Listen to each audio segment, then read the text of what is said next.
la chaîne terrestre à partir de 13h. Les autoroutes des mers. L'initiative vise à intensifier les échanges commerciaux entre les deux rives de la Méditerranée par voie maritime. Côté Maghreb, 3 ports ont été choisis, dont celui de Bdjaïa. Des ateliers de réflexion ont été d'ailleurs organisés. Ismaël Ben Khaidia a assisté aux travaux. En pleine phase de maturation, le projet de création des autoroutes de mer a choisi le port de Béjaïa en Algérie pour piloter cette opération qui vise une amélioration des échanges multiples par voie maritime.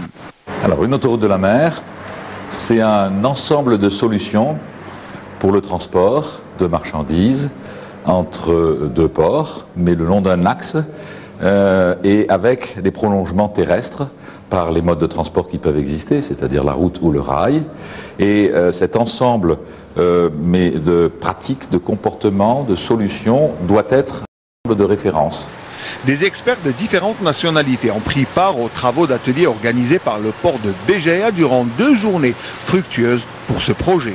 On a gagné lors de ces 2 journées, on a senti une mobilisation de toutes les parties algériennes et c'est un aspect positif et qu'ils vont s'améliorer au fur et à mesure, Inch'Allah.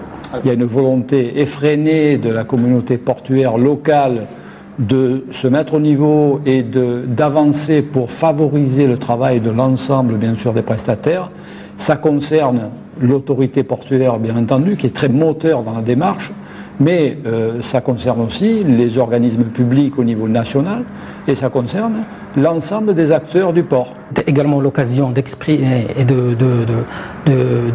communiquer sur ce qui a été fait au Maroc et ce qui a été fait à la Tunisie. Et donc, c'était une expérience qui était riche en enseignements.